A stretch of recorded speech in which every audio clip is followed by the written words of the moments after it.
त्रिवेणी का पावन जल अब नोएडा में। यह एक अद्वितीय अवसर है जब त्रिवेणी संगम का पवित्र जल नोएडा के छठ घाट पर लाया गया है। बसंत पंचमी के पावन अवसर पर नोएडा सेक्टर 122 के छठ घाट पर एक अनोखा आयोजन संपन्न हुआ।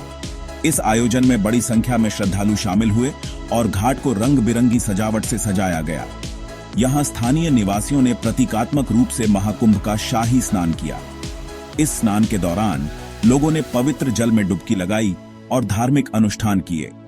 इस आयोजन में त्रिवेणी संगम का पवित्र जल विशेष रूप से लाया गया था, जिसे घाट के जल में मिलाकर श्रद्धालुओं को स्नान कराया गया।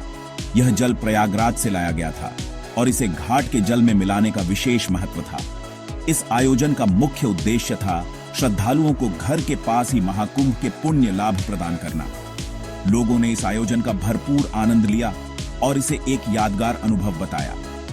इस आयोजन में शामिल होकर लोगों ने त्रिवेणी संगम के पवित्र जल में स्नान का पुण्य प्राप्त किया। इस पवित्र स्नान से लोगों को आध्यात्मिक शांति और संतोष की अनुभूति हुई। हाल ही में प्रयागराज में हुए महाकुंभ के मौनी अमावस्या स्नान के दौरान एक दुखद घटना घटी थी, जिसमें भगदड़ मचने से कई श्रद्धालुओं की जान चली गई थी। इस घटना ने पूरे देश को झकझोर कर रख दिया था। हर कोई इस त्रासदी से स्तब्ध था और इसने सुरक्षा व्यवस्थाओं पर गंभीर सवाल खड़े कर दिए थे। इस घटना के बाद सरकार और स्थानीय प्रशासन ने सुरक्षा उपायों को और सख्त करने का निर्णय लिया। इस घटना ने पूरे देश को झकझोर कर रख दिया था। लोगों ने एकजुट होकर इस त्रासदी के पीड़ितों के प्रति अपनी संवेदनाएं व्यक्त की। इस घटना से सबक लेते हुए नोएडा के निवासियों ने यह प्रतीकात्मक आयोजन करने का निर्णय लिया। उन्होंने एक सुरक्षित और व्यवस्थित तरीके से धार्मिक आयोजन करने की योजना बनाई।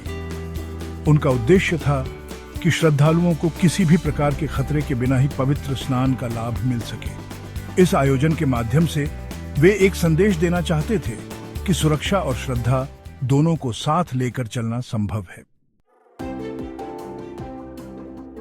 हिंदू धर्म में महाकुंभ का अत्यंत महत्व है।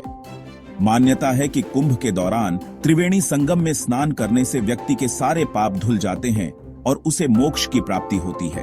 नोएडा में आयोजित इस प्रतीकात्मक महाकुंभ में भी सभी धार्मिक रीति रिवाजों का पालन किया गया।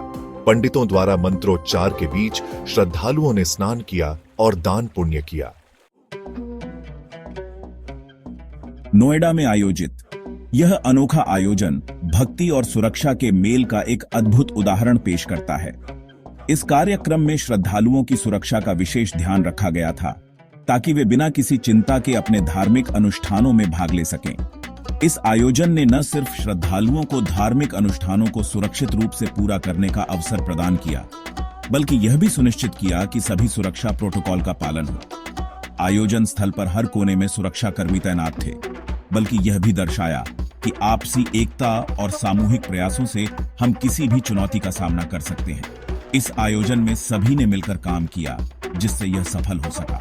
RWA अध्यक्ष डॉ. उमेश शर्मा और महामंडलेश्वरों ने बताया कि त्रिवेणी संगम के जल में स्नान करने से मिलने वाला पुण्य इस प्रतीकात्मक आयोजन में भी प्राप्त होता है। उन्होंने इस आयोजन के महत्व पर प्रकाश डाला और बताया कि यह कैसे समाज को एकजुट करता है। इस प्रतीकात्मक आयोजन में भी प्राप्त होता है। श्रद्धालुओं ने पूरे उत्साह के साथ भाग लिया और धार्मिक अनुष्ठानों को संपन्न किया। यह आयोजन 2 फरवरी से 3 फरवरी तक चला, जिसमें विभिन्न धार्मिक और सांस्कृतिक कार्यक्रम आयोजित किए गए, जिसमें सुबह 9 बजे से ही श्रद्धालुओं की भारी भीड़ देखने को मिली। लोग दूर दूर से इस आयोजन में शामिल होने आए थे और पूरे आयोजन के दौरान भक्ति और सुरक्षा का माहौल बना रहा।